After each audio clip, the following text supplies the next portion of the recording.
sleep. But I can never remember whether it snowed for 6 days and 6 nights when I was 12, or whether it snowed for 12 days and 12 nights when I was 6.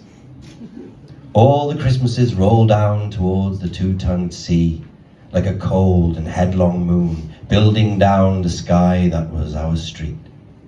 And they stop at the rim of the ice-edged, fish-freezing waves, and I plunge my hands into the snow and bring out whatever I can find. In goes my hand into the wool-white, bell-tongued ball of holidays resting on the rim of the carol-singing sea, and out comes Mrs. Prothero and the firemen. It was on the afternoon of the day of Christmas Eve, and I was in Mrs. Prothero's garden waiting for cats with her son Jim. It was snowing. It was always snowing at Christmas in December in my memory. It was white as Lapland, although there were no reindeers. But there were cats.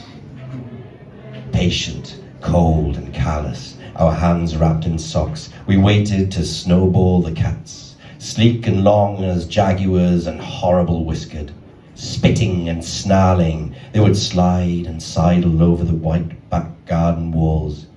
And the lynx-eyed hunters, Jim and I, fur-capped and moccasined trappers from Hudson Bay off Mumbles Road, would hurl our deadly snowballs at the green of their eyes. The wise cats never appeared. We were so still, Eskimo-footed, Arctic marksmen in the muffling silence of the eternal snows, eternal ever since Wednesday. And we never heard Mrs. Prothero's first cry from her igloo at the bottom of the garden, or if we heard it at all, it was to us like a far-off challenge from our enemy and prey, the neighbour's polar cat. But soon the voice grew louder. "Fire!" cried Mrs. Prothero, and she beat the dinner gong, and we ran down the garden with the snowballs in our arms towards the house, and smoke indeed was pouring out of the dining room, and the gong was bombulating, and Mrs. Prothero was announcing ruin like a town crier of Pompeii. This was better than all the cats in Wales standing on the wall in a row. We bounded into the house, laden with snowballs, and stopped at the open door of the smoke-filled room. Something was burning all right. Perhaps it was Mr. Prothero, who always slept after midday dinner with a newspaper over his face. But he was standing in the middle of the room saying, "A fine Christmas," and smacking at the smoke with a slipper. "Call the fire brigade," called Mrs. Prothero, and beat the gong. "They won't be here," said Mr. Prothero. "It's Christmas." There was no fire to be seen, only clouds of smoke, and Mr. Prothero standing in the middle of them, waving his slipper as though he were conducting. "Do something," he said. And we threw all our snowballs into the smoke. I think we missed Mr. Prothero and ran out of the house to the telephone box.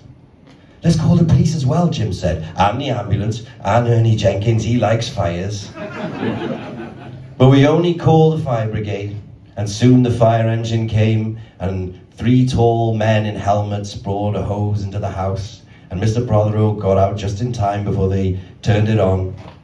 Nobody could ever have had a noisier Christmas Eve. And when the firemen turned off the hose and we were standing in the wet, smoky room, Jim's aunt, Mrs. Prothero, came downstairs and peered in at them. Jim and I waited very quietly to hear what she would say to them. She said the right thing always. She looked at the 3 tall firemen in their shining helmets, standing among the smoke and cinders and dissolving snowballs, and she said, "Would you like anything to read?"